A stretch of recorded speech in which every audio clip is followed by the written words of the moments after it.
สบายดีพี่น้องป้องปายสุขคนเด้อมาพบมาพ่อกันอีกแล้วมื้อนี้กันเนาะ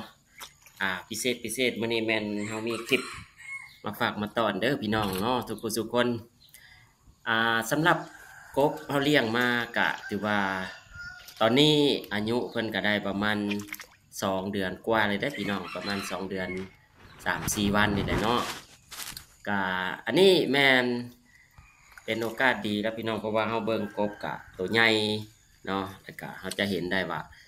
แต่ละตัวก็ถือว่าอ้วนเนาะคันสั้นเฮาก็มาเบิ่งนํกันเด้อพี่น้องเด้อเพราะว่าอันนี้เฮาเลี้ยงแบบเครื่องธรรมชาติเนาะพี่น้องเนาะนี่ก็ถือว่าเฮาได้แบ่งหนองของพวกเฮาตอนนี้ออกเป็น2 ส่วนเด้อเบื้องต้นนี่ก็คิดว่าอยากแยกเนาะแยกแบบว่าขนาดน้อยขนาดใหญ่นะพี่น้องแต่ว่าเอาไปมาเอามาแหละมันโดดไปโดดมาเนาะก็เลยว่าแยกบ่ได้เนาะก็ก็ปล่อยไปเนาะพี่น้องก็อยู่แบบธรรมชาติก็ถือว่าตอนนี้ก็กบเฮาก็ใหญ่เหลืองงามคันว่าพี่น้องป้องปรายผู้ใดสนใจก็เบิ่งต่อเด้อพี่น้องเด้ออยากให้ได้บทเรียนนำกันได้เบิ่งได้ฮู้เฮ็ดจังไดการเลี้ยงกบ มันจังสิมีคุณภาพเฮ็ดจั่งใดมันจังสิเฮ็ดให้เฮามีรายได้แล้วก็แบบเป็นตายากอันนั้นเนาะพี่น้องเนาะเพราะว่าหลายคนก็โอ๊ยกบเลี้ยงเลี้ยงแล้วบ่อยากเป็นหยังเพราะว่าสีสันบ่งามเนาะบางเทื่อเพิ่นว่ามันอยากกุยอยากคาว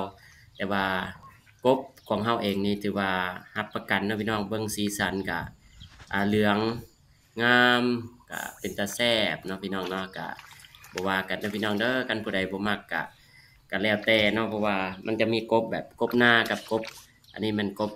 เฮามาเลี้ยงกับกบพันธุ์เนาะแต่ว่าก็ลักษณะก็คล้ายคือกับกบพันธุ์คล้ายคือกบนาอยู่เนาะเพราะว่ากบพันธุ์ก็คือมันจะเป็นตัวใหญ่เนาะพี่น้องเนาะแต่ว่ากบนาก็สีสันก็เหลืองแต่ว่าเป็นตัวน้อยแต่ว่านี้เฮาก็เอาเฟืองเอาหยังมาแต่ว่าเฟืองตอนนี้ก็อยากหมดแล้วเนาะพี่น้องเพราะว่าก็จักไปไสแล้วเนาะมันโดดไปโดดมาก็ตอนนี้ก็เหลือแต่แป้นที่เอามาห้อง ให้เพิ่นกับตัวบ้องไม้ไผ่เนาะพี่น้องเนาะ